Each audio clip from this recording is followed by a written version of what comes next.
하나님 우리 아버지와 우리 주 예수 그리스도로부터 오는 은혜와 평강이 오늘 여러분과 함께 하시기를 축원합니다. 너무 귀한 찬양 은혜 받았습니다. 오늘 우리 교회는 매우 아주 중요한 역사적인 시간을 맞이했습니다. 그것은 이제 이 열린문 교회를 위해서 담임하실 새로운 목사님에 대해서 청빙위원회 이름으로 이제 교회와 그리고 총회 홈페이지에 정식적으로 공고하는 날이기 때문입니다. 거기 공고문에 있습니다만은 오는 13일, 그러니까 앞으로 12일 후에 마감을 합니다. 통상적으로 2주 동안 마감을 하게 되는데 이제 새로운 목사님이 준비되는 시간이 이제 얼마 남지 않았다 하는 그런 생각을 가져야 할 것입니다. 8월 4일날 첫 번째 주일날, 8월 첫 번째 주일날 비대위가 결성이 되었는데 한 달 만에 이렇게 중요한 사명을 다하였습니다.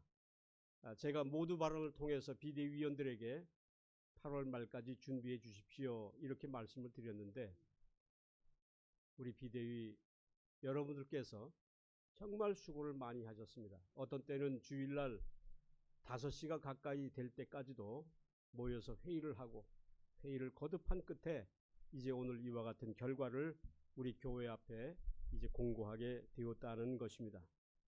정말 청빙의 모든 과정이 쉽지는 않았지만 우리 하나님이 함께 하셨고 또 인도해 주심으로 오늘의 이와 같은 결과가 온 것이라고 생각합니다. 제가 청빙위원회에서 준비한 공고문을 보았는데요. 저한테 도움을 요청을 안 하시고 자체적으로 자율적으로 공고문을 준비했는데 제가 그거 보고 깜짝 놀랐습니다. 이렇게 완벽한 청빙 공고문은 제가 처음 봤습니다. 굉장히 잘하셨어요. 아주 모범적으로 잘하셨어요. 그래서 모든 우리 총회 교회들에게 아마 깊이 좋은 인상을 줄 수 있는 공고가 되지 않을까 이렇게 생각을 합니다. 다시 한번 우리 최영렬 장로님, 위원장님을 비롯해서 11분의 비대위원들에게 다시 한번 진심으로 감사의 말씀을 드립니다.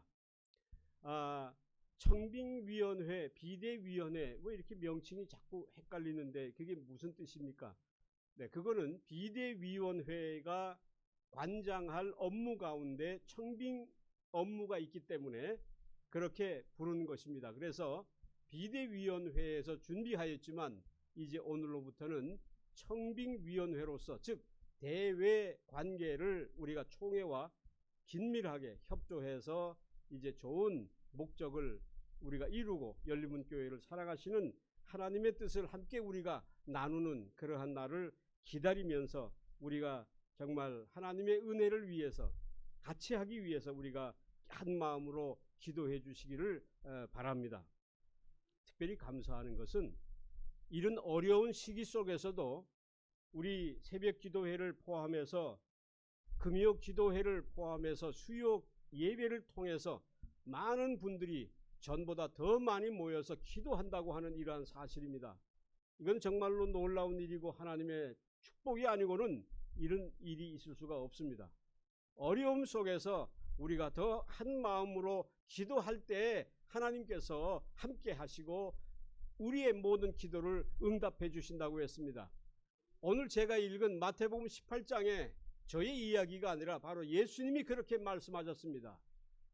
2-3 사람이 모인 그 자리에도 내 이름으로 모인 그곳에 주님이 반드시 함께 하시겠다. 이 약속을 우리는 기억하면서 이제 열린문 교회를 향한 하나님의 놀라운 계획에 다시 한번 우리가 순종의 마음으로 기다려야 할 것입니다. 우리가 성서에 역사적인 많은 인물들이 나오는데 그 중에서 빼놓을 수 없는 인물이 있다면 그렇습니다. 사도 베드로일 것입니다. 왜냐면요, 베드로가 얼마나 참 위대한 일을 했는지요. 한마디로 얘기하면 예수님을 똑바로 정확히 예수님의 정체를 고백한 그러한 단 한 사람이 바로 베드로예요. 주는, 당신은, 예수님은 그리스도시요 그리고 하나님의 아들이십니다. 이 고백이 베드로의 입에서 나옴으로써 놀라운 십자가의 그 역사가 이루어지게 된 것입니다. 그래서 이 베드로의 믿음에 대해서 굉장히 우리가 중요하게 여기는 것이 바로 그 이유입니다. 이처럼 베드로가 주님께 자신의 믿음을 고백하였을 때에 주님은 그 믿음을 칭찬하시고 축복하셨습니다. 얼마나 주님이 기뻐하셨습니까? 왜? 당신을 정확하게 알아보았거든요. 여러분, 사랑이 뭘까? 가만히 사랑은 상대를 정확하게 있는 그대로 볼 수 있는 시선, 눈, 이게 사랑이 아닌가? 저는 그렇게 생각합니다. 베드로가 주님을 정확히 바라본 거예요. 주님은 그리스도이십니다. 여기서 그리스도는 당신은 온 세상의 왕이십니다. 그 뜻이에요. 그리고 당신은 이 세상을 구원하실 유일한 구세주 메시아이십니다. 이러한 고백이 예수님을 얼마나 기쁘게 하셨을까 우리가 상상해 볼 필요가 있습니다. 그래서 예수님은 너무나 기쁘신 나머지 베드로를 향해서, 아니 온 세상을 향해서 귀한 약속을 하고 계십니다. 그 약속이 무엇입니까? 내가 네게 이르노니 너는 베드로라. 너는 베드로라. 내가 이 반석 위에, 즉 베드로, 시몬이라고 하는 그 이름에 맞게 반석 위에, 바위 위에, 즉 너 베드로 위에 내 교회를 세우겠다, 이렇게 약속하셨습니다. 여러분, 교회가 바로 어디에서 비롯됐느냐면 바로 베드로의 이 고백을 통해서 비로소 세상의 시작을 하였다는 것입니다. 따라서 교회의 본질이 바로 믿음의 고백이라고 하는 것입니다. 그래서 예배는 고백을 통해서 시작을 하고 고백을 통해서 마쳐요. 예를 들어서 일반적으로 그저 간소한 예배 또는 기도회를 드릴 때에는 다 같이 사도신경을 고백함으로, 그렇죠? 예배를 시작하겠습니다, 이렇게 하잖아요. 고백이 없는 예배는 예배가 아닌 거예요. 고백이 진정한 예배를 만드는 것입니다. 오늘 열린문교회도 이 우리 예배 순서를 보면 고백을 통해서 예배를 시작합니다. 참 아름다운 전통이에요. 이거는 바로 교회가 바로 이 고백 위에 세워졌다는 이 놀라운 그 사실을 우리가 인정하는 것이라고 볼 수 있습니다. 그렇습니다. 고백, 무엇을 고백합니까? 그래요, 주님을 고백하는 거예요. 오늘 그 이름, 우리 성가대 찬양이 있었지 않습니까? 그 사랑, 우리가 예배를 통해서 그 사랑을 고백하는 것으로서 예배를 시작하고 마치는 것이라고 그렇게 볼 수가 있습니다. 이처럼 교회는 철저히 주님의 것입니다. 그래서 예배를 드릴 때 아직 우리 열린문교회가 그것이 조금 훈련이 좀 안 됐습니다만은 성부와 성자와 성령의 이름으로 하면 우리 교우들이 아멘으로 응답을 합니다. 제가 몇 주 전에 이 문제에 대해서, 이것에 대해서 이야기를 한 적이 있습니다.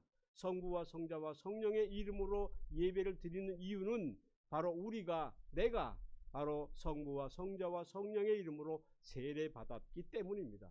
세례받았다는 것은 받았다고 하는 뜻입니다. 즉 예배는 주님의 이름으로 시작하고 주님의 이름으로 마칩니다. 그래서 맨 예배 시간의 마지막 순서가 축도인데, 이 축도도 바로 성부 삼위일체 하나님의 이름으로 마치는 거예요. 장차 있을 영광, 그 천국의 영광을 당신의 몸인 세상의 교회 속에 드러내고자 하신 것이 바로 예수님의 뜻이었고 하나님의 뜻이었습니다. 그리고 그 교회 위에 주님이 베드로에게, 아니 온 세상에게, 바로 나에게 이렇게 약속하십니다. 내가 네게 천국의 열쇠를 주겠다. 교회에게 말씀하십니다. 내가 천국 열쇠를 네게 주리니, 그 목적은, 그 뜻은 뭐냐면, 열쇠는 어떤 기능이 있습니까? 풀고 매는 기능이 있지 않습니까? 그래서 주님은 이렇게 말씀하십니다. 내가 땅에서 무엇이든지 매면, 묶으면 하늘에서도 묶여질 것이고, 내가 땅에서 무엇이든지 풀면 동시에 하늘에서도 풀어지리라. 천국 열쇠의 은혜와 그 축복과 권세를 우리에게 주셨다는 사실입니다. 주님은 이 놀라운 약속을 베드로의 고백을 들으셨을 때뿐만이 아니라 오늘 본문에서 오늘 읽은 마태복음 18장에서도 똑같이 다시 한번 반복하고 계십니다. 그렇습니다. 땅에서 메고 푸는 일이 곧 세상의 교회가 해야 할 일입니다. 오늘 우리 교회는 바로 그 일을 위해서 이곳에 세워졌습니다. 다시 말하면 같은 일이 하늘에서도, 즉 천국에서도 그대로 있을 것이라고 하는 약속입니다. 땅에서 맺는데, 땅에서 풀었는데 그게 동시에 하늘에서도 똑같은 일이 이루어진다는 거예요. 생각해 보세요. 이게 보통 일입니까? 이게 놀라운 그러한 권세가 아니겠습니까? 오늘 여러분들이 가지고 있는 이 교회의 권세가 바로 천국 열쇠의 권세로서 이 땅에서 무엇이든지 메이고 풀면 그대로 천국에서도 이루어지는 권세를 가지고 있음을 기억하시기를 바랍니다. 이처럼 교회가 가지고 있는 이러한 특별한 이 권세는 하늘의 권세를 의미합니다. 역사적으로 보면 중세교회가 있었습니다. 수천 년 동안 이 중세교회가 한 일이 있다면 여러 가지 많은 이러한 선교도 하였지만 이 권세를 가지고 그만 안타깝게도 사람들을 억압하고 불안하게 만들고 지배하는 이와 같은 일에 악용함으로 인해서 하나님의 뜻을 그만 그르치고 말았습니다. 지금도 거룩한 교권을 가지고 주님의 영광을 드러내야 할 오늘의 교회가 오히려 세상의 웃음거리가 되고 지탄거리가 된다면 이것이 과연 주님의 뜻일까 우리가 한번 생각해 보아야 하는 것입니다. 오늘 교회의 진정한 권세는 천국 열쇠에 있습니다. 천국의 문을 열 수도 있고 닫을 수도 있는 이 권세는 오직 천국의 주인만이 가지고 있는 유일한 권세인 것입니다. 바로 그 권세를 가지고 오신 주님이 베드로의 고백을 들으시고 베드로에게 그 열쇠를 넘겨주는 순간이에요. 너무 거룩한 순간 아니에요?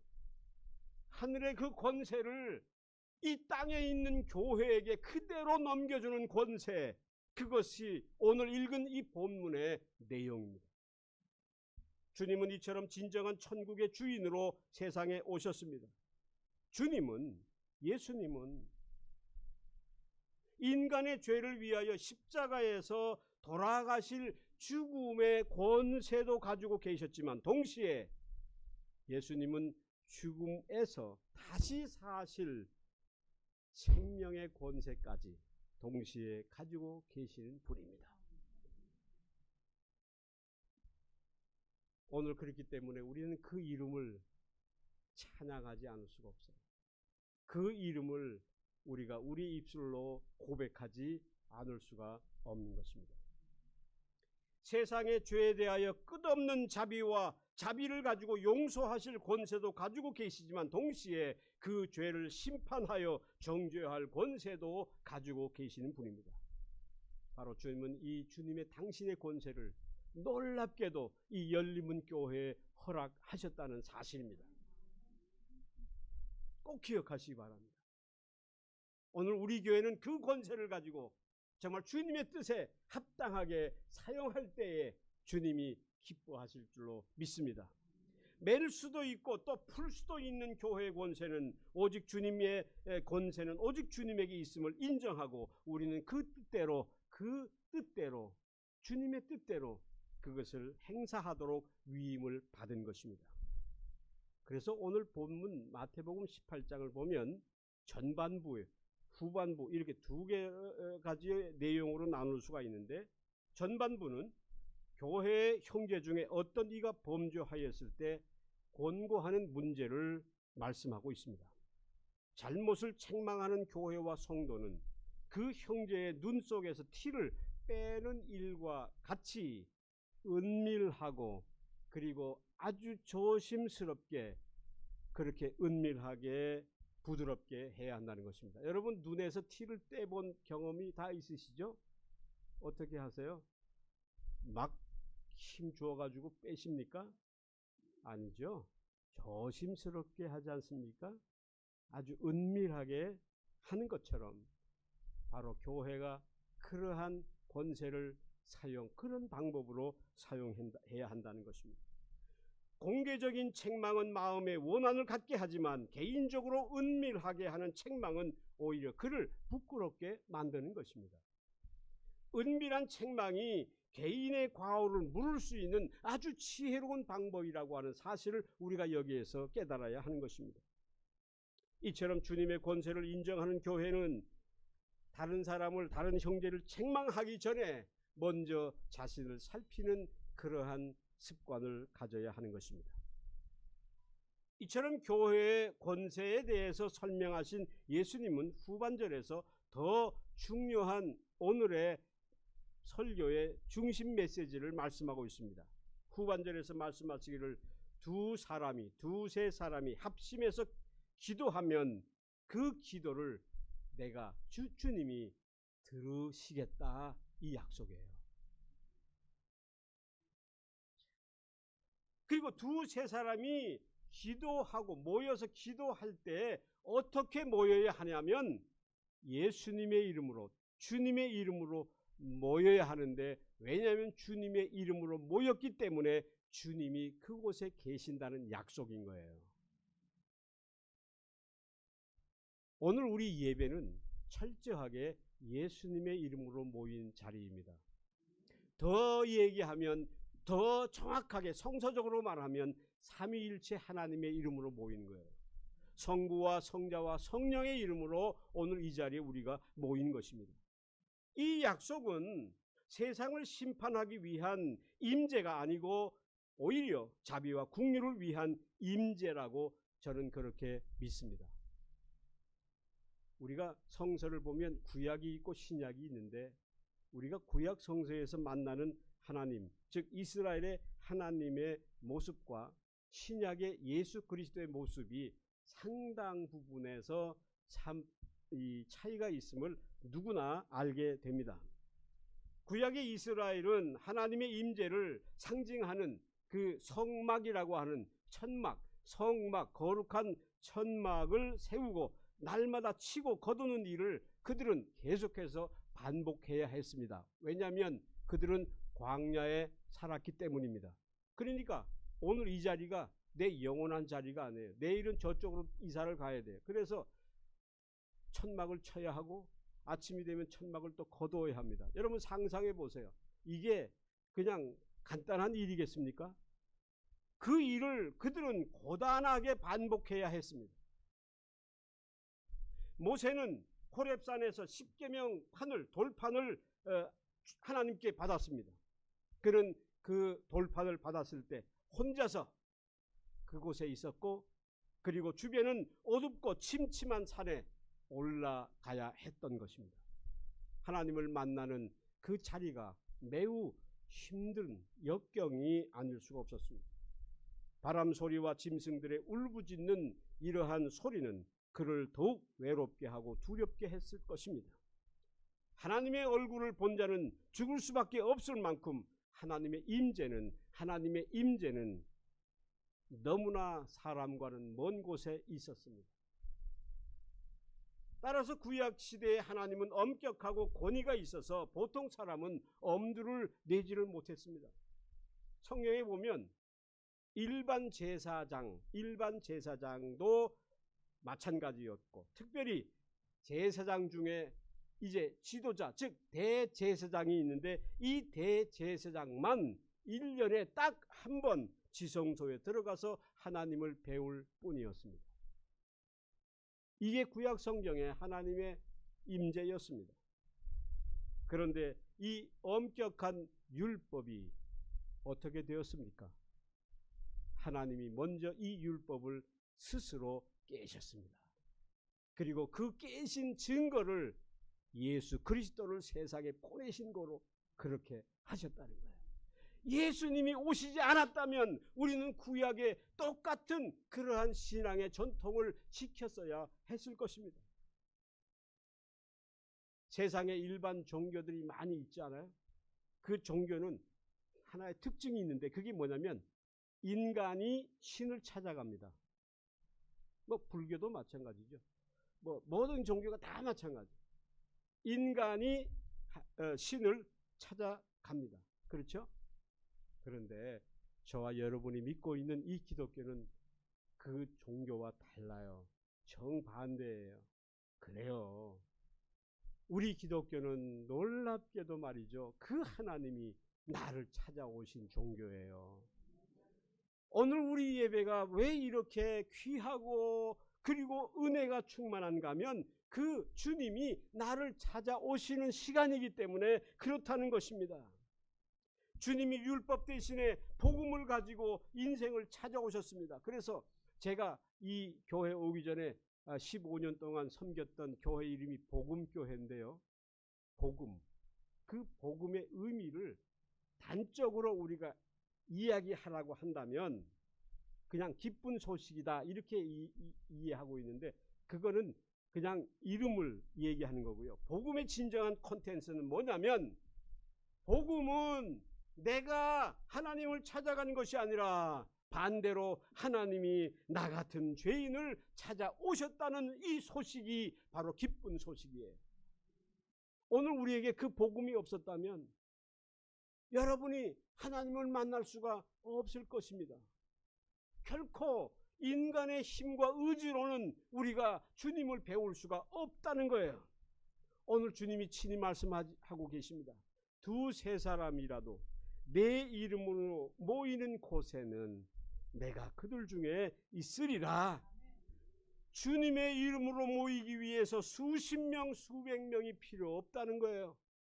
두세 사람이면 충분하다는 것입니다. 여러분 여기서 두세 사람이 어떤 의미가 있을까요? 그래요.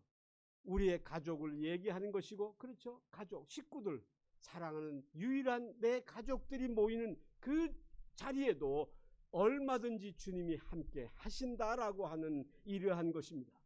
두세 사람이 모이면 또한 교회가 되는 그러한 의미를 우리에게 말씀하고 있습니다. 우리는 단지 두세 사람이 주님의 이름으로 모일 때 주님이 임재하신다는 이러한 사실을 우리가 항상 기억해야 할 것입니다. 같은 사람의 모임인데요.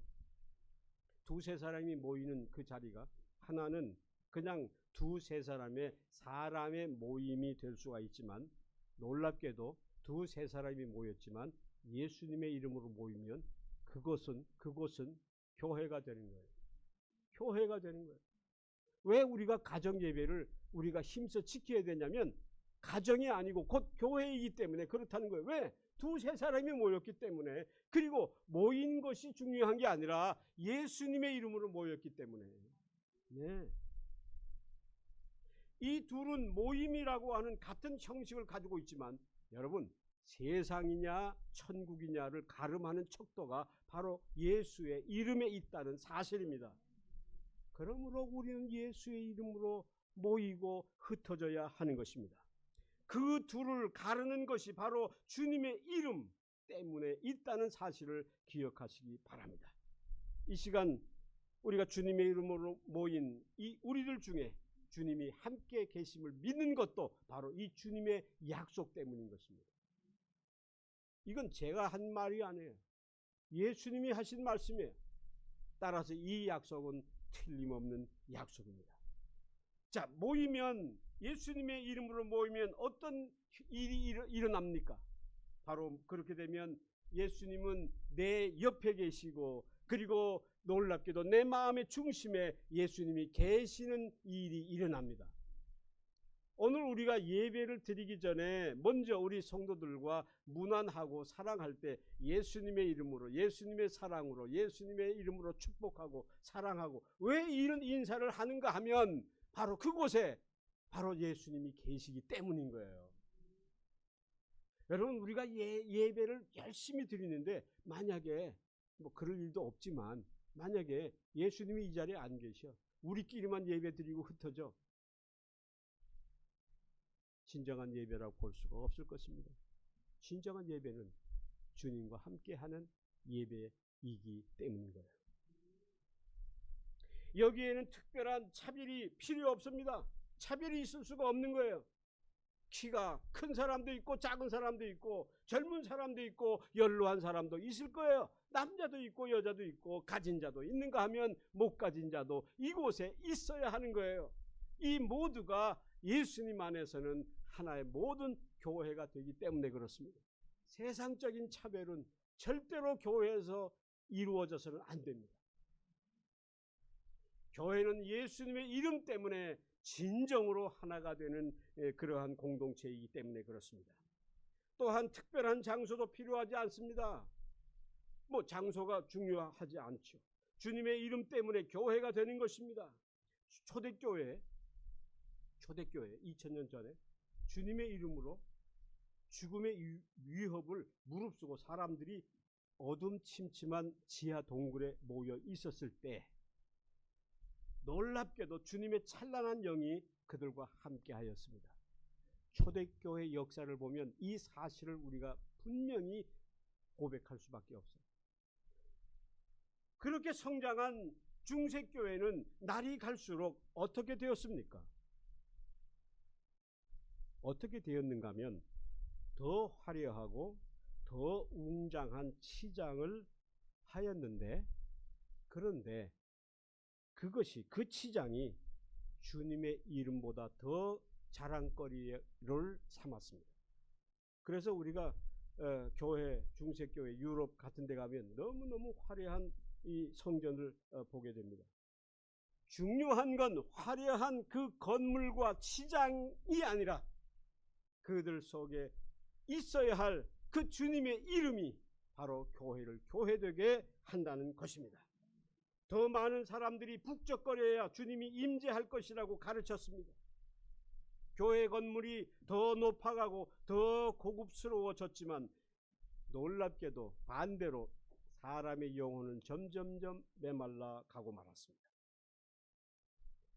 종교개혁이 일어난 지 올해로서 507년이 되었습니다.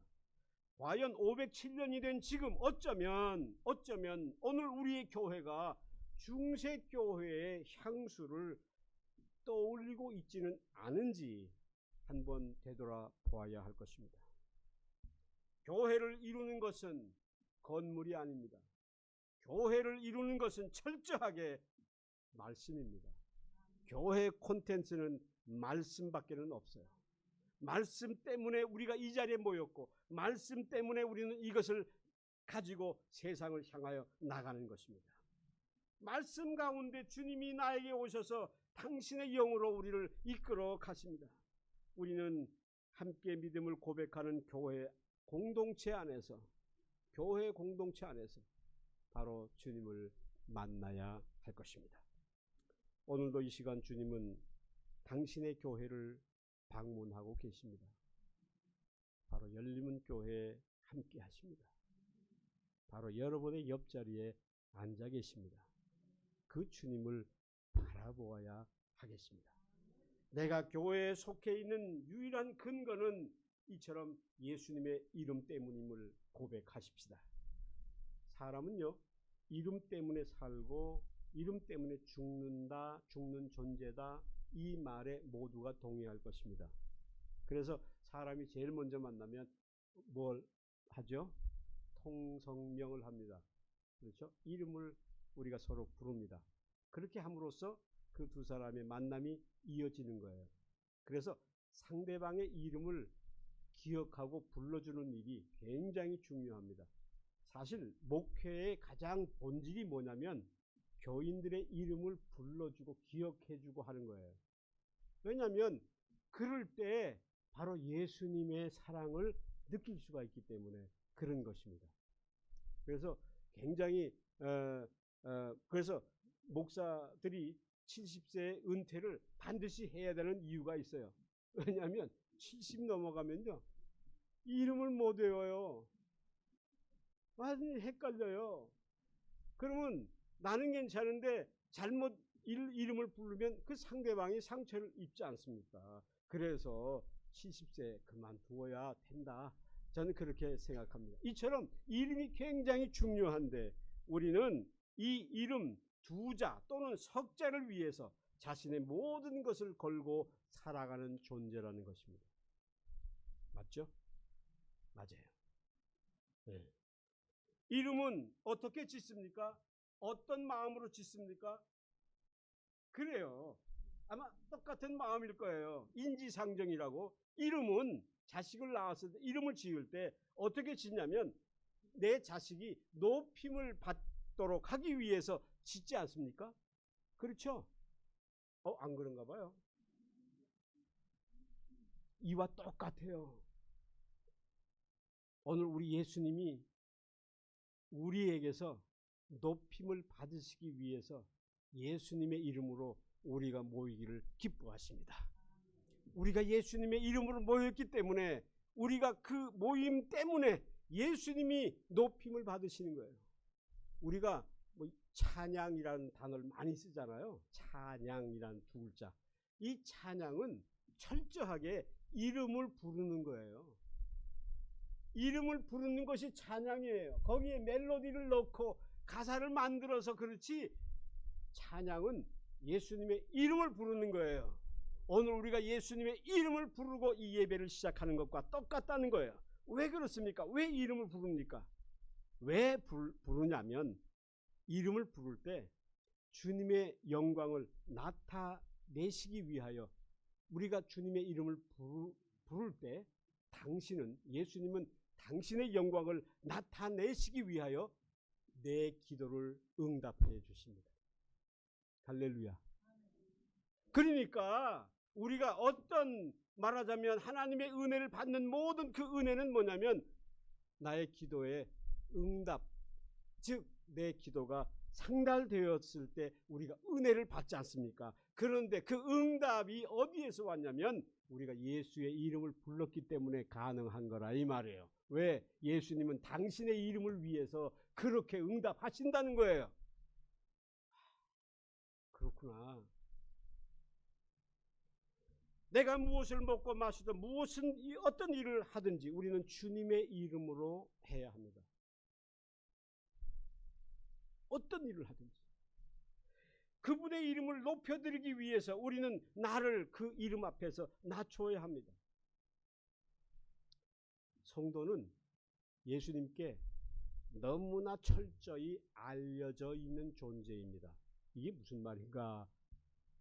성경에 보면요, 예수님께서 우리를 얼마나 잘 알고 계시는지 우리 머리털까지 세신다라고 분명히 말씀하고 계세요. 여러분, 우리가 아무리 자식을 사랑하지만 자식의 머리털 세본 부모가 있어요? 없잖아요. 이걸 어떻게 세요? 그런데 주님은 세신다고 했어요. 아멘. 우리가 그렇게 믿는 거예요. 믿으면 되는 거예요. 응. 내가 주님의 이름으로 살아가기 때문에 주님이 그렇게 나에게 아주 세심한 관심을 가지고 지켜보신다는 것입니다. 이처럼 주님이 임재하시되 나를 위해 지금 이 자리에 계십니다. 내 찬양과 내 기도를 들으시기 위하여 내 소원과 문제를 해결해 주시기 위하여 내게 필요한 자비가 무엇인지 나보다 더 주님이 알고 계신다. 이렇게 말씀하고 있습니다.